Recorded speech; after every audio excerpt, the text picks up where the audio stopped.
Good morning. This is the math lesson for February 18th. We are going to be using your Shiny Math book. You will need to be on page 238. We're only going to be doing one page today. We're going to be doing that together. And then you're going to need to do some iReady math time. All right, so let's start with taking a look at the first problem. Remember, we've been working on line plots this week. So if you remember back to Tuesday, a line plot is similar to a number line or a ruler because the numbers are all in a row. They go in order, they're equally spaced apart, and we don't skip any numbers. Okay, so let's take a look at this first problem. It says Rachel wants to make a line plot to show the length of 6 rooms. Write the numbers Rachel needs to put in the line plot. So here is my line plot. I have my line. Everything is equally spaced apart, but I don't have my numbers yet. All right. If I look right here, this is my chart, and it has all of my information, all of my numbers. So what we're going to do, these numbers need to go on this line. And if we think back to those rules that I just said a minute ago, I know that all the numbers go in order and I don't skip any numbers. So to find the number that needs to go in this box, I need to look over here and find the smallest number because we're going to put them from the smallest to the biggest. So if you look at these numbers, which one is the smallest one? Very good. The smallest is the number 6. Now remember, this is my computer screen. I can't write on it, but I drew it over here on my notebook. Okay, so I'm going to write the number 6. That's what you need to write in your book on this very first box. What do you think goes in this next square? Okay, if I look at my data. Now remember, all of my numbers go in order and I don't skip any numbers. Do I see a number 7 in this data? No, I don't have a number 7, but I still need to write it on my number line, my line plot. Okay, so I'm not going to skip the number 7 even though I don't have a number 7. And what's going to make this easy, since we've already gone over those rules and we know that we don't skip any numbers and they all go in order, I'm just going to keep going. So I start at 6 and I'm going to look, what is the biggest number? Good. The biggest number is 11. So I really don't even need to keep looking at that information. I can just keep writing in the boxes.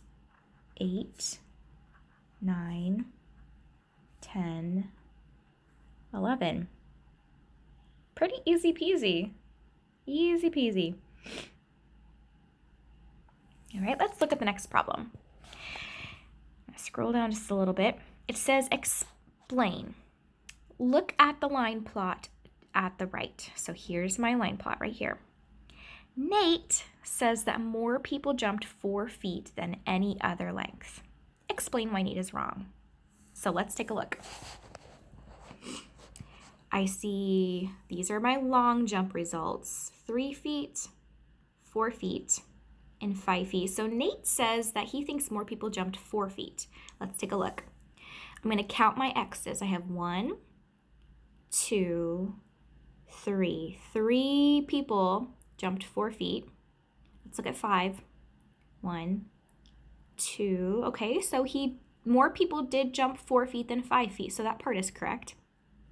Let's take a look at 3. 1, 2, 3, 4. So 4 people jumped 3 feet, but only 3 people jumped 4 feet. What do you think he got confused about?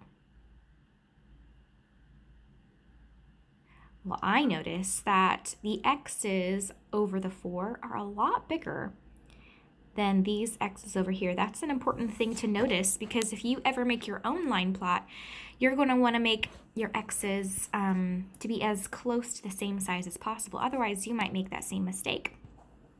So on this line, I've already written it on my notebook. What you're going to write is Nate thinks more people jumped 4 feet because the X's are bigger. He got confused. Okay, so if you need to pause the video to write this on the line, you may go ahead and do so, but for sake of time on my phone, I'm running out of storage space with these videos, I'm going to keep going. So remember, if you need to pause it, you can. I'm going to keep on scrolling. Get my mouse to work. There we go. Okay, and this is the last problem for today. There aren't a whole lot of problems on this page today. Last one. Analyze.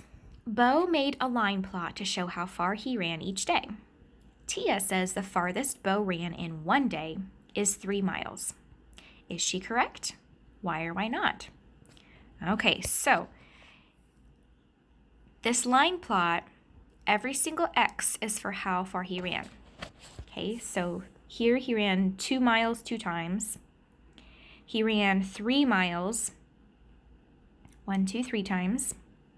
He ran 4 miles 1 time.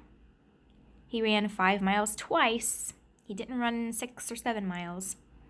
And then he ran 8 miles 1 time. What's the farthest length?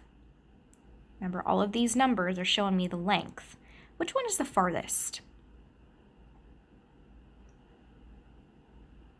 It's 8, isn't it? Because each of these is the length in miles, and 8 miles, it's a lot longer than the 3 miles Tia says he ran. So is she correct? No, she's not correct. 8 miles is the longest. I think what she got confused about was she looked at this 3. Now, he did run 3 the most times.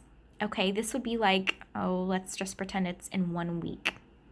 Well, let's pretend it's in a couple of weeks. So let's say Tuesday, Wednesday, Thursday, 3 days, he ran 3 miles. But then Saturday, he ran 8 miles. 8 miles is still the farthest, but he did run 3 miles more often. So on this line, you're going to write, no, Tia is not correct. The farthest Bo ran was 8 miles. Need to pause the video, you can go ahead and do that so you can write down that answer. But that is the last problem for this paper. This lesson is very short today. It's just kind of a review on line plots. And when you finish this paper, you need to get on iReady Math and do 15 minutes. Hopefully we'll be back in person tomorrow, but if not, I will have another lesson like this for you tomorrow. All right, stay warm, guys.